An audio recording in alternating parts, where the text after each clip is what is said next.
There it is. What's up, everybody? Welcome to episode 83 of Buckets of Duckets. Ladies and gentlemen, this is a show about financial stability, okay? Zoom wants us to pay $12 a month so that we can talk for longer than 40 minutes, and that's just not what we're about, all right? We're about keeping them ducats and putting them in buckets, and so every week I talk to my best friend. He's a hilarious comedian. We talk about whatever's going on in our life, whatever's going on in the comedy world, and we get 40 minutes to do it. That's all we get. We get 40 minutes. Normally we do this weekly, but I've been mad at Josh for over a week because he didn't record the first 15 minutes of the last episode. I'm Chase Myers, if I hadn't said that already. Ladies and gentlemen, give it up for the one, Josh Watts. Good evening, shitheads. It's your boy, the Mohawk the Meat Castle. This is episode 83. That is 72 more than 11. I'm recording this shit because I fucked us the last time. You fucked hard. I'm not even standing up anymore. I've been standing up for so long, in the last probably 20 episodes I stood up, and I'm sitting back down. I'm defeated. I'm like, what am I even using my knees for? I'm over here. I killed Chase Myers' love of comedy. I killed it last week. My spirit is shot, dude. It's just completely shot, bro. Like, I just been walking around going, what's it even fucking matter? Nobody's gonna goddamn see it, and I'm sorry. I'm sorry that I've had those feelings towards you for the last, but it's just. We could have worked it out if Zoom didn't want us to pay for more than 40 minutes. Yeah, and so now there's nothing. So now look what you did, Zoom. Just ruining another friendship over here. Another friendship ruined by big tech. Right? Always. Right? Am I right? So what happens if I turn this? What does that do? It's how so Josh is talking about the camera on his laptop. It just affects the light. So it's dim or more, yeah, that's all it is.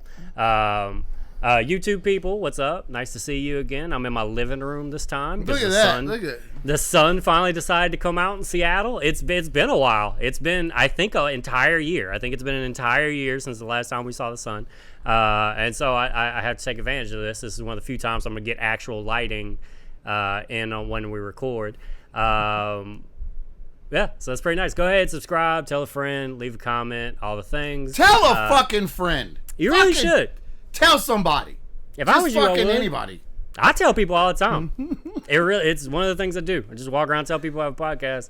So I think you should do it too. So many people are impressed. If I'm willing to do that, and this is my show. What's stopping you? We're the boss. We're the boss of these shows. And look how hard we're working to get everything out there. So what the fuck have you done? Just a peon, little shit bucket over there. I don't understand why you can't tell somebody about us, That's what it is. Every day that you don't say buckets of duckets, you're fucking us. Every time. Right in the heart. Let's tell the podcast people real quick before you get going. Podcast people, follow. Also leave 5 stars on Apple Podcasts. All right, bud. Do it. What's been up with you, man? I meant to tell you a month ago, I went to a VA doctor, or it's been a little more than a month now, because I needed... So the VA likes to fuck with you. I just want heartburn medicine. They like to give you free heartburn. I just want my free heartburn medicine. I've earned it. It's mine. Give it to me. And I got to go in for a fucking appointment. So anyway, so I go in. The doctor calls me in the back. They tell me the kids have to wait outside, which I'm not cool with. And the doctor's pissed. She's like, well, why would you bring kids to the VA? And I was like, because I'm a parent? Yeah, where the fuck am I supposed to put them? What am I supposed to do with them? She's like, well, it's part of our COVID protocols and no children allowed in the building. And I was like, well, we've been here for 2 hours. And it's the VA, so they called 19 times and maybe listened to an hour-long message every time to confirm, and not one fucking time did they tell me my kids couldn't be there. Anyway, so then they took my blood pressure. After that, so your kids are waiting in the hallway with a stranger that's never going to protect them. Let's take your blood pressure and see how you're doing. You fucking asshole. That's really so weird. Why is your blood pressure high, you fat sack of shit? Yeah, you got to work on that, man. That's a lot of stress in your life, dude. Why are you so worked up? Pussy. Why are you so worked up? You puss? She mushed my face. Just keep pushing you in the chest. Why? Huh? What's wrong, big man? What's wrong, big man? You upset? The doctor was like, look, you're fat. You gotta do something. I said, oh, All right. So hold on. right. Where's this man buried? Where's he buried, Josh? Just tell me. Nah, dude, she is still alive. Okay. Because I respect the rights of women. So I did not. I slashed her tires. I did slash her tires. I don't respect the rights of cars. I don't give a fuck about. Chevy. Car. Fuck a Chevy Malibu. I'll slash all these tires. She did. Chevy Malibu should have no rights. I'm just saying. That's where we stand. It's right there. I've always. It's not your car. It's not your choice. It's your car. It's my knife. That's it. That's it. That's it. It's the only way it could be. So this doctor told me in a very polite way that I was fat, and I was like, no, I'm bulking, because I've been convincing myself that like, I'm eating this cake. I work out every day for like hours, so it doesn't matter. I'm fine. But like, it turns out once you get over 40, you truly cannot out-train a shitty diet. And I mean, I work out. I get up every morning and work out for a couple hours outside in the sun with kettlebells and rowing machines, whatever, because kids are still asleep. But I also eat, leftover chicken nuggets or whatever from their meal. Anyway, so that was a little over a month ago. I've been meal prepping in these little fucking dishes that you gotta. Oh God, I fucking hated it. I hate it. How's the meal prep process go? Is it like Sunday night? Start cooking up a bunch of chicken. I haven't gotten it dialed in yet. Okay. So it might be Tuesday night, and then again like Friday. I haven't. You meal prep for 2 yet. days, and then yeah. But I've got it down. Like, man, I tell you what. Figuring out how much an actual portion size of a food is and not what you think it's upsetting. Yeah. is fucking crazy. Yeah, no, you'll never believe it. I will have Brian Regan's 2 Fig Newton bit like stuck in my head about the like serving size, where he's like 2 Fig Newtons. It's like, who eats 2 Fig Newtons? And he does this whole like very exaggerated Brian Regan like dude going to the hospital like, what did he do? What 2 Fig? Doesn't he read? Yeah, so I've turkey, salmon, all this stuff, a lot of rice. I found out if you put rice in a rice cooker and then dump a can of pineapples in there, it's fucking delicious. Is it? Did you find that out by accident? What does that mean? No, I love pineapples. You're not a pineapple guy? But you said rice and then dump pineapples on it? It's like when you're cooking the rice. In the rice cooker, you put pineapples in it, and then it cooks with the rice, and it makes it like a Hawaiian sweet rice. Because I cook jasmine rice. Okay, I understand what you're saying now. Yeah, and for some reason I was saying picturing just like rice with chunks of pineapple in it and stuff, and I was like, it is. Okay, it is, but it's cooked. Okay. I don't eat pizza if it doesn't have pineapple.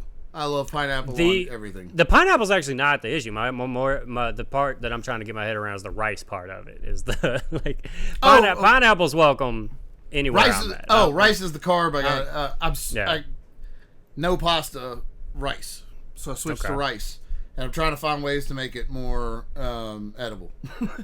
And that worked. I really like salmon, and for some reason you can get salmon, like frozen salmon pieces, pretty cheap at Sam's. Anyway, I'm down 22 pounds in a month. Hell yeah, man. Congratulations, bro. Thanks. I've been rowing every fucking morning, doing my shit, but I started feeling better. Like, without the vaping, I'm not coughing as much. I mean, I still blow trees. Don't forget who I am. But my allow me to reintroduce myself. I've doubled my row time now. I don't know, man. I'm feeling really good. Fuck, you about to go pro? My pants are looser. I'm wearing shirts that I thought I was going to have to get rid of. So, I mean, pretty soon I'm coming for the championship of what? Muscles? You sure? Yeah. Sure. Yeah! Muscle championship of muscles and loose pants. I'm coming, baby. Tomorrow's my birthday, and Zoey asked me, what kind of cake do you want? Like a muscle man cake? Yep. And I was like, you goddamn right I do. That's right. You just give me a cake and put Ronnie Coleman right on top of that cake. Let that man just flex. I've been doing. I've been normally my workouts are like yoga. It's like yoga's what I do. So remember I told you about this a while back, and I know you know who I'm talking about. I'm more so just catching everybody else up. It was my friend Omar that I used to work at the sporting goods place with that has changed his life and is like an inspiration to people now. And I just can't. First off, I can't get over it. I can't process it. I saw the whole thing. We've been social media friends for years, 15 years or something like that. Like, he's one of the first people I ever smoked weed with. He like taught me how to be like. Good. Yeah, he's a couple years older than me, and so he was always like kind of like because I was like 19 when I was working at Academy or whatever, and he was like 23 and like a senior in college and stuff, and so like he was always like giving me game and like like taught me how to be a toxic man, and and he's just a real petty fuck, you know what I'm saying? And we would just get in arguments all the time too. Like he almost fought me in the middle of the aisle one time because I told him I was like just being sarcastic and was like fucking hurt Omar's feelings or whatever, and he fucking bowed up to me. I'm a grown fucking man. I ain't hurt no motherfucking feelings. Fucking this dude. This fucking same guy has like reshaped his body. He's like a chiseled fucking Adonis now, and I hate it. I fucking hate it. I'm not even happy for his success. I watched him go from like 2,000-3,000 Instagram followers to he has over 100,000 Instagram followers just in like the last 2 months. Like he really turned up his like online training thing. And so I bought like a bunch of dumbbells to kind of have around the house because just to have stuff like so that fuck like, yeah, dude. You don't gotta explain why. You don't gotta explain it. It's more so. It's more so just to talk about it. It's not really that I feel like I need to explain. I just do yoga a lot. Going to the gym, I would only maybe go a couple times a month. But if I'm just kind of laying around, I will pick up a dumbbell and fucking do some shoulder presses or something like that. Like that's fucking right. You will. Yeah, you goddamn right. My new inspiration, the man who helped me become addicted to weed 15 years ago. That same guy has all these like great dumbbell workouts or whatever, and so like, and he posts these little reels and like real good like workouts and stuff, and just things that I would normally like not do, like a lot of like snatch pulling and stuff like that. And I'm doing them now, and honestly, like I'm like I'm more bitter. Like the more I do them, and the more like. Why can't I be happy for this man? Like the more like results, that's it. Like my arms are getting kind of big. And he knows what he's talking about. Fuck. For like the last of you motherfucker. Like, how did this happen? That's fucking great. I remember when he tried to get me to move into his apartment with like 3 other dudes we worked with, so that way we could all only pay like $250 in rent. Like this is the same dude. This is the same dude. He had an apartment outside of Tigerland. I'd go chill at his house, and then we wouldn't go to the club. But when the club would, because he's right, he in the apartments like next to Tigerland. Oh, I know what you're talking about. So the clubs would close, and instead of like going to the club, we would just go out there at 2 a.m. and do the parking lot pimping thing, and just act like we just got out the club. And I'm like, been there. Yeah, that's him. And now he's teaching you how to get fucking yoked. How to get my life together. Like you're half the reason my life's fucked up, bro. I haven't been able to pass a drug test in 14 fucking years, you asshole. And now you just all about healthy living and organic life and shit. I know who you are, bro. I know what organic stuff life means. You fuck. You fuck. I know exactly who you are, bro. Petty motherfucker. He did also teach me how to be like an arrogant Saints fan. He's the first Saints fan that I ever heard like whenever like the season was about to start and we were all talking about how many like wins we were gonna have, and I was being all like realistic, and I was like, I think we could win like 10 to 11 games, somewhere up in there. And we're having like this big, we work in a sporting goods place, so we're always talking shit. And he was the first person that he was ever like, he was like 16-0 undefeated. Like we're going under, like, and not shit. I was like, no, but like if you're being real, like what do you actually think we can? He's like, we're undefeated. He's like, we're winning the Super Bowl. Like I don't. And since that conversation, that is how I've answered every time anybody ever asked me about the Saints. I'm like, Saints by a fucking million, bro. Okay, like that's what's about to happen this week. How many times on this podcast over the last let's see. The sports podcast I used to do with Casey, the podcast I used to do with Travis, is like 5 years of podcasting. I have predicted a Super Bowl at some point of every fucking one of those. Our old and I don't podcast. take back anything. I don't take back anything. I don't like that he's getting his life together, and I don't even know him. Yeah, I don't like it. I'm just at not all. happy about it. He's got like such a great fucking before and after that, like, cause he like the before picture that he shows was like he got extra shitty right before that. Like I don't remember him being that like chubby. Like that's a different thing. Like he fucking he hammed it up for the fucking picture. He knew what he's building a brand. And he's got a bunch of videos of him not just like here's the picture, here's the next picture, like morphing into this. And I just every time I see it, I'm like, oh fuck off, and then I like it and save it and support him or whatever. But I bribed and begged my children to shut the fuck up while we were in here. I bribed them with a movie. I gave them new Legos. All they had to do was not scream. And they've been fucking screaming this entire time you've been talking. I haven't heard them, so I think you're good. Good. It's not coming through on the mic. It's unfucking. I'm gonna go down and I was gonna tell a nice story about him, and now I don't. Now I'm beefing with him. I don't want to talk good about him. I understand that. Stop yelling! Okay. We won't yell anymore. I got a Dirty Booty Boy sighting. So quick recap on some older podcast episodes we did. I did the show with this guy who I still will not name his name. I almost got him just now. I almost just put him out there. Hold on. We were doing. I just sent it in the group chat because I know now. I can sense. Oh, it wasn't Shad. It wasn't Shad. Damn it! Yeah, no. I also you don't like you wouldn't know like who he is. Like Shad, there's no reason for that guy Shad sent me a friend request, and I saw him, and I knew you were doing a show with him, and you just said you saw a dirty booty somebody, and I was like, if there's ever been a dirty booty, it's Shad. It looked like that kid. His name is Shad. Yeah. That's so close to Shad that it's. Come on. Dirty Booty Boy that's not Shad. I've had two experiences with him. We were at Nate Jackson's Comedy Club, one of the opening weeks of the club. He's supposed to be hosting. He's got Crohn's disease. He goes upstairs to take what he thinks is going to be a normal... I always forget that part, and it makes it so much less funny. It doesn't. You could totally beat up on this dude. It doesn't. Trust me, it's fine. He wears I'm it like well. laughing because he shits himself all the time. Like, yeah. Well, he is dying from cancer. I'm like, no, he's fine. Nobody fucking dies of Crohn's. He's fine. And then next episode, our next episode is gonna be dedicated to the memory of Dirty Booty Boy. Turns out we were wrong. They'd be like, Crohn's is no joke, people. All right, I don't know who's out there. We'll have to do a PSA about it. Yeah, we're gonna start doing.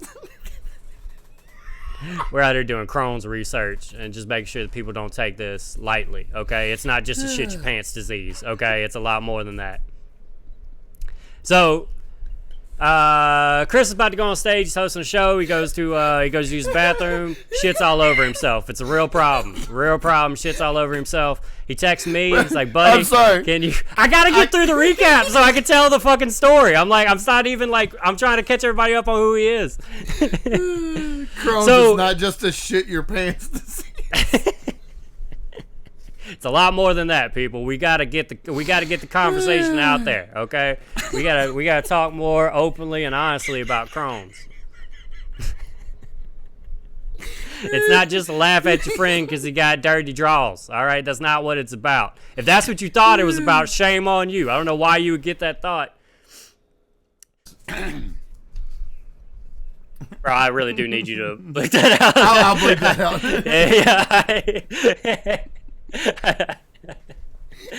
I said it twice. I need you to catch them both. I got a little sound effect for this. I've still spared his last name. Shits his pants. Text me. Oh, my dearest buddy Chase, please can you find me some pants? I try to find him some pants. I can't. What a crazy request. Nobody just has pants. And look, man, Nobody just has pants. Nobody just has extra pants they travel with. You know what I'm saying? Just like, oh yeah, dude, right. My girl always keeps an extra pair of drawers in her purse. In case I shit myself on baby, get the emergency drawers out. And so he can't go on stage. He's got a dirty booty, right? So he can't do the show. Earlier, like literally like a year earlier than that, we were doing one of those. It was the Gateway show. So it's you do a sober set, you get high, then you come back and do a high set. Well, he decided to do a sober set, get high, shit himself, come back, do a high set. Is the way that he did it. And then he went up on stage. That's not the rules, though. That's not the rules. No, that's just what he did. That was just no one actually recommends that ever. Actually, since then they've actually been like, you don't have to shit yourself if you do the shit. It's not like a necessary part. It's not part of it. Or watch a comedian do a set with no dookie in their draws, and then watch him come back and do one with dookie in their draws. And see if you can guess which one. And see how they adapt. See how they adapt to it. You know, that's not actually. They made sure to know that, hey, look, just because one person did it, you don't need to put that pressure on yourself. It didn't help him. It didn't help his performance. So those are the 2 times that he has ever shit himself at a show, and I've been a part of both of those, right? And then a couple weeks ago, I'm at an open mic. I'm checking out. There's a new comedy club in Seattle called Club Comedy. It's actually been open for a couple months now, and I finally went and checked it out because I'm all proud, and I'm like, no, you got to fucking call me, but you know, maybe I should show my face if I want to get work. And so go down to the open mic, slumming it. The first person they call out, they're like, and coming to the stage, Dirty Booty Boy. And then everybody waits. He never comes to the stage. And I see Travis is there with me. And I elbow Travis. And I go, he fucking shit himself. I know he shit himself. That's why he's not here. I guarantee you he fucking shit himself. So I had this whole fucking I know he shit himself thing, right? I'm doing the Don't Tell comedy show, right? This was this past weekend. That's the show. I've talked about it in other episodes, I think, which was the premise of the show is they advertise that the comedy show is going to happen in like a general area in Washington. Like it's going to happen in Ballard. It's going to happen in Seattle. It's going to happen in wherever. But they don't tell you where it's actually going to be. And then the day of, they email all the people that bought tickets, tell them where it's going to be. It's always in weird places. Like I performed at a bike shop one time. I performed at a dog daycare. I performed at a yoga studio. And so this time was by far the coolest venue that we ever had. It was in Redmond, Washington, and it was on a nature trail. And it was like half a mile into the woods. And then when you got into the woods, there was like tree houses. There was like these awesome tree houses set up, and there's speakers on all the trees and stuff like that. And we performed in the middle of the forest, and it was fucking amazing, right? It was just like cool experience. Like everybody's all laid out and stuff. It started raining while I was on stage, by the way, and so like I'm like just up there just doing 90 R&B. Like I sang Casey and JoJo. How mad were you that your Jordans got wet? I was so pissed. It was the first thing that I talked about because I had to first off, it's like a half a mile to get to where these tree houses are in the woods. Like in tree houses, like picture like fucking Netherlands, like Hook and shit. Like it's that. And I'm wearing my Jordan 12s. I'm wearing the playoff 12s, and you know they're white and black. And I'm just walking, and I'm just so fucking... it took me an hour and a half to get there because I'm walking slow as fuck, and I'm making sure every step is perfect, and there's mud everywhere. And I get up, and it's the first thing that I'm bitching at everybody about how y'all better fucking like this show because look how goddamn dirty my Jordans are and all this shit. And that's the whole thing, right? Amazing show. After the show, they do a forest light show. Show ends and they light the whole forest up and they play music or whatever, and it was like a really cool experience. So Dirty Booty Boy is on this show, right? We're there, buddy. And he first off, I love giving this dude shit. He's just really easy to give shit to, and it seems like he might be. yeah. And he's doing, first off, this does make me an asshole, but I don't care. He laughed about it, so it was funny. He's trying to be all inspirational suddenly. I don't know where the fuck this came from, but he's up on stage talking about it's been 6 days since I shit myself. He's talking. He's on stage. He's talking about depression. He's talking about needing, people needing to get help, and everybody should reach out or whatever. Oh. And he's doing all this shit. And I don't know. I don't know why he thinks that he's my leader or whatever. That I'm gonna follow this dirty booty boy to the promised land, but I'm not. I'm just not. To not depression. Yeah. So he gets off stage, and I'm the first person he sees because I'm waiting for him, and I dab him off, and I was like, "Hey, bro, just so you know, you ain't an inspiration." And then. I just want you to know that you got to keep them in check.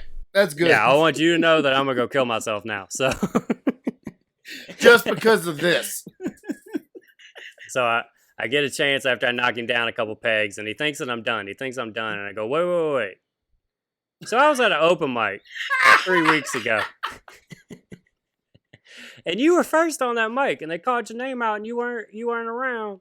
And Travis was there, and I immediately started screaming. I actually stood up, cuffed my mouth. I was like, he shit his pants. I know he shit his pants. It's the thing he does. I bet he's not here because he shit his pants. I did that. I just wanted to know if I was right. It was all right. Did you shit your pants? And he was like, thought about it for a second. And he was like, no, I was blah, blah, blah. And then he took a minute. And then he starts dying laughing. And then he goes, bro, you're the fucking devil. You're the fucking devil. He was like, I was on my way there. I started to feel that I had the bubble guts. I had the BGs. And I decided that this was not safe. This was not worth the risk. And I turned around and I went back home and it was close. And he was like, this only happens on shows that you're on. And I was like, I can't help but you get nervous around me, bro. I don't know. He's so nervous around you, he shits his pants. He just shits himself around me, bro. I don't know. It's just a thing. He runs a show with like another comic, and they do like multiple shows like a month together. They're always touring together and stuff like that. And that comic don't have the stories that I have about this dude shitting his pants.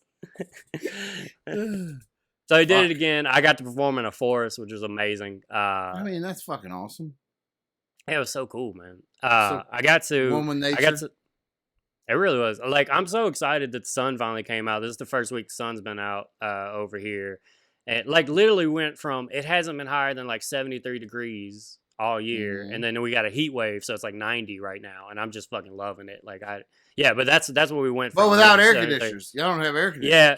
So, but I'm not fucking look, you only going to get me for 5 summers, okay? You're not going to get me for a 6th summer, you motherfuckers. I already put in for a window unit. It's going to be here on Wednesday.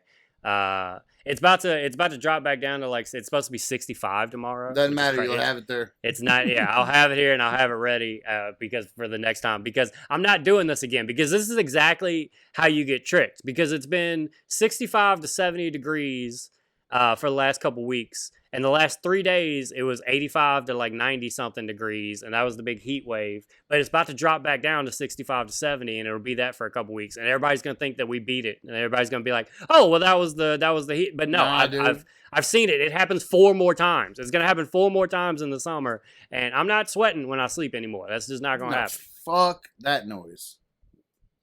No, the no air conditioner thing is not. No, it's got to change. Nah. Sorry, guys. It's not the fucking 1990s anymore, all right? Like, the weather has changed. Get with the times. Everything's on fire. It's all hot, okay? Everything's hot. I did something cool, Chase. Let's hear it. Zoey drew this picture. Oh, amazing. I'm so glad, bro. When my dad passed away, Zoey drew this picture to cheer me up. This is the coolest robot I've ever seen in my life. And I went to a tattoo place, and I got,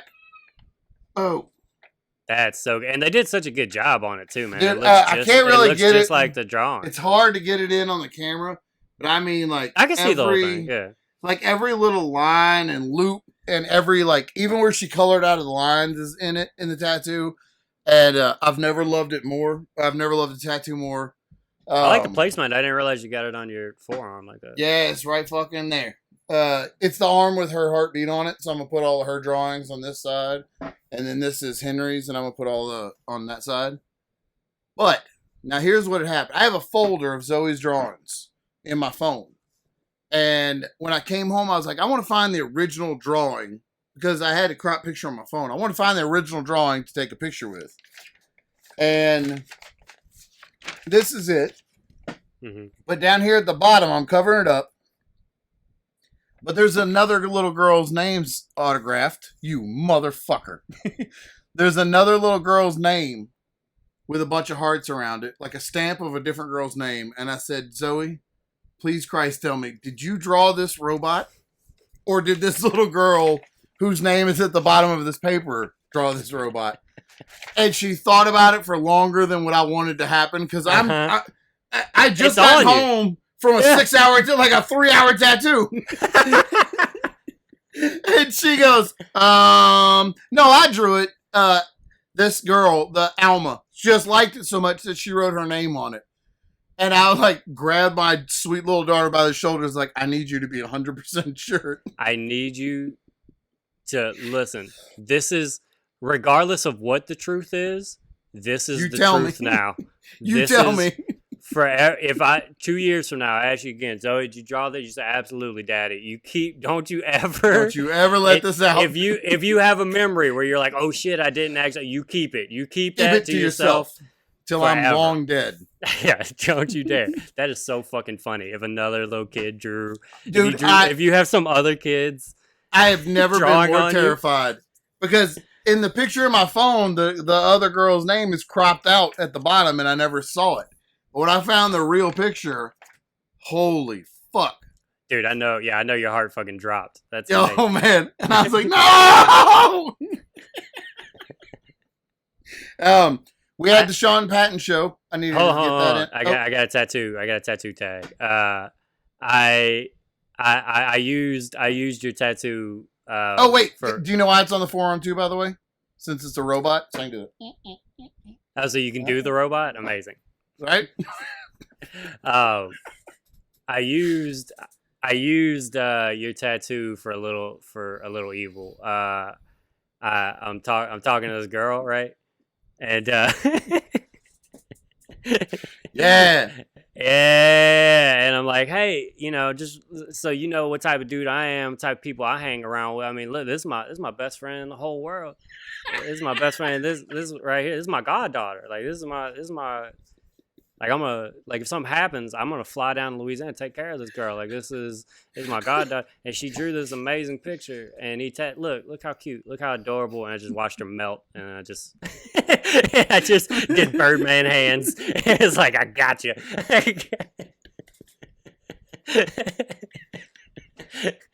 I guess I'm glad I could help.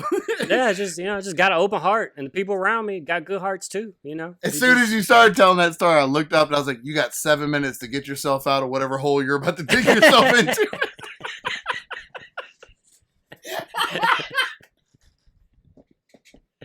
Yeah, that's fucking great. Sean Patton. Oh, Sean Patton. We did the Sean Patton show. It was a packed house. It was a really good show. It was my favorite part about it was the people that were there. Most of the people came up to tell me this was their third, second, fourth show. Love it. Repeat customer. Great. Which is awesome. But Sean Patton came, he did time, like he did his new special stuff, and it fucking murdered.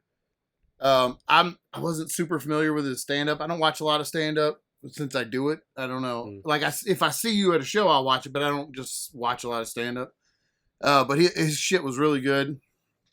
Mike absolutely fucking murdered, and we made a lot of good money on it. Woo!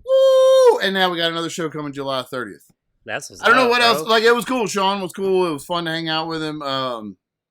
He had a lot of cool stories from like way back in the day about comedy with comedians we know and stuff. So that's what's so weird. Sean was Louisiana. He's from New Orleans, and so he started, probably 15 years ago or whatever. Mm-hmm. And some of the people he started with are still like around. Or Howard Hall is like a dude that he was in the family dinner. We look up to. I didn't know that. Yeah, he was in the family dinner after Katrina. Damn, was Mike in it then? Yeah. Yeah, him and Mike knew each other for like 50. I didn't know that until Sean walked in the room and recognized Mike and started talking to him right away. And Mike was like, "Oh yeah, I've known him since like 2005." I was like, "What?" It never came up. But it was a good show, man. A lot of people came out, but my proudest thing was that it was people that say They just came because it was the show, not Yeah, it necessarily wasn't. because, Yeah, which is like cool. yeah, it wasn't. It what the draw. I mean, the draw was Sean, but it wasn't Yeah, of all course. Sean. Like there was, people that were just going to come because they go every month and don't even necessarily know that Sean's a guy. We hired a photographer from the Gambit. Charles Dye came and took photos, and he fucking killed it. So I'm getting headshots done with him, like, I don't know, next week or so. I want the hair to grow back over this tattoo. But for a headshot, I was thinking, tell me what you think about this, Chase. I'm going to take the microphone cord, and I'm going to wrap it all around You me. son of a bitch.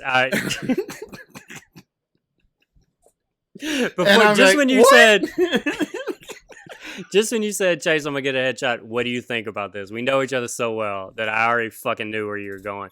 Me and Josh hate.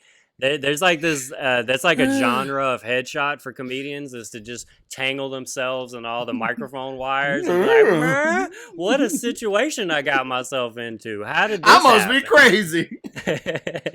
That's always like their first headshot, and then like their second one is the one where they have like tape over their mouth or like a censored bar. Yeah. That's a good one, too. That's a good one. Nah, man, you just got to do what everybody. You just got to stand in front of a brick wall, bro. You ain't better than nobody. You stand in front of a brick wall, Shirtless. or you stand in front of some orange background, some blue background, or something where your eyes pop. That's what you do. That's how you do a headshot. You don't do the silly. But shirtless, absolutely. But I keep forgetting that. Can you hear? I did hear them that time. I did hear you badass kids that time. They haven't screamed one time today until I went in there and bribed them and begged them not to, and now they've been screaming for 45 minutes straight. No, in 3 minutes when we're off, they're gonna. I'm gonna throw them. I'm gonna throw them off the stairs. I'm gonna go outside right now. This is gonna be a memorial tattoo because I'm just gonna toss her off the fucking stairs. All right, we got 3 minutes. Let me get this quick story in. Tacoma Comedy Club is, I guess, considered my home club. I used to consider Comedy Underground that, but it didn't reopen after the pandemic. So they were going to give me a shot at, I've headlined shows there before, but they're always been like themed shows. I've always headlined like the Boozy Brunch or like the Tacoma's Best Show or like stuff like that. But they actually wanted to give me like a headlining date. So they booked me for July 24th. Which I'm so excited about. I get, the base pay plus like whatever bonuses I get for if I sell it out and stuff like that. So I was all excited. That's a month from now. But then like last Tuesday, they hit me up and there's this comedian named Ryan Feltface, who's actually a puppet. It's a puppet. I don't got time to explain. It's a puppet, but it's not a Jeff Dunham puppet, but it's still a puppet. I don't like this. Puppet got COVID. Puppets can get COVID, and it got it. And so it's Tuesday. The show's on Thursday. So they called me, asked me if I can headline, which is amazing. But now I went from July 24th to in 2 days from now. Oh, fuck. Yeah. So, but I talked to them. They let me keep both dates. So anyway, so I get to do that. But here's the thing, Josh. You know how as like a feature or just like in general, how sometimes I can just like kind of I'm being funny from the stage, but I'm also kind of being shitty. If I wasn't like as likable as I am, it would be shitty. Oh yeah, 100%, yeah. You know how that's I do our whole gimmick. That's our whole gimmick. Yeah. As I'll say bad stuff about you, but like also like, hey, come on, man, I'm Chase. Like, what you know? So I could tell the feature. I could tell the feature that was there. His name's Dave Yates. We got along. It's fine. Whatever. But I could tell that he was probably a little salty that they didn't bump him to headliner. They called me into headline, so he's still featured, right? He's up on stage. I got a minute 15, so I'm going real quick. Do it. Go for it. He's on stage. He gets heckled.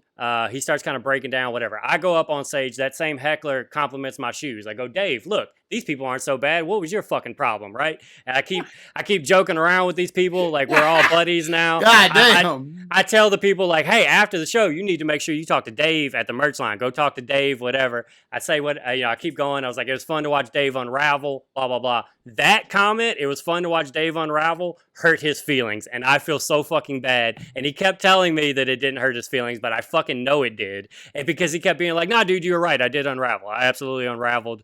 You're right. I unraveled. He kept saying unravel, and I know I fucked it up. And so now I have to handle myself better as a headliner and not shit on people underneath me because that's just what has always come natural to me. And that's all. I've learned that lesson. Dave, I'm sorry, buddy. Human being. I don't think it was needed. All right, we got to get the fuck out of here. Bucketsandduckets.com. See you next week. 5 stars. All the things. Bye. Boom. Reveal. Bye.